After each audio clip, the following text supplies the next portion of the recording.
Hey, it's Jamie again, and today I want to share with you the nuts and bolts of how WordPress works. So let's go back to that apartment building, okay? So now that you have a domain name and URL and you're able to go directly to your apartment, we've got our apartment right here, right? So then we're going to install WordPress on our apartment or on our domain. So basically applying WordPress is basically creating, okay, what is this structure? The structure of it is it's got a bedroom, it's got an office, it's got a living room, a kitchen area, and a bathroom.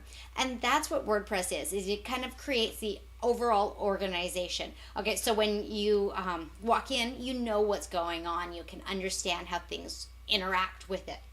So WordPress is basically your shell. So WordPress comes with a default theme, and that changes in time. But basically the basic theme is just making it so that this is presentable, so that there is something that can be looked at if someone were to walk in. Now, the basic theme is going to have very little options, very little customization.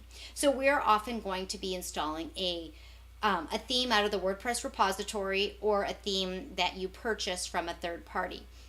Never ever install a free theme from something other than the WordPress repository. Got to get that one in there. So your theme is basically going to be like your wall color and your carpeting, and it might be, like the range and the refrigerator. Those might be included. So they're kind of some elements of things, so that you now have a little bit of personality on the site and you can customize it. Maybe you choose blue for your wallpaper, or your wall colors or things like that. And the theme can also add a little bit of functionality. So maybe your theme would be like putting up curtains, like to separate, like the bedroom, making it into a space for two bedrooms. So it can have some functional appeal as well as the aesthetic appeal. So that is kind of your theme. What your plugins are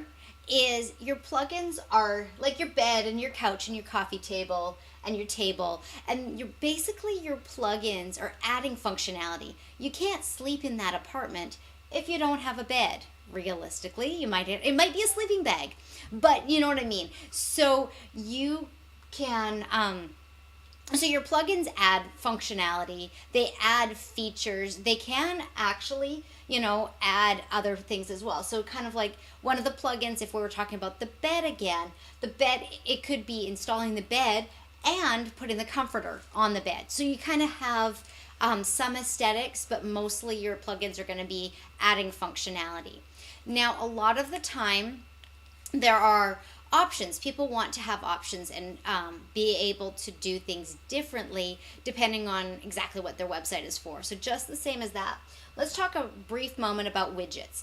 Widgets come from either WordPress or from the themes or from plugins. All of them can create widgets, which are just little nitty, little bits and pieces that you can put on in multiple different places. Your theme is going to indicate where widgets are available, and it may have a couple of widgets on its own. Most plugins that can also include a widget so that you can place it anywhere. So think of the widgets as the accessories. So they're the painting that you hang on the wall, and the plugin or the theme gives you the code hooks for hanging that painting on the wall. Or you might have a widget that would be like your shower curtain. The theme gave you the shower rod to hang the shower curtain on. So I really wanted to continue with this example of the apartment building and show you how it relates to WordPress for your individual apartment. I hope this has been helpful, and I look forward to connecting with you. As always, you can find me on my website at simplyjamie.com.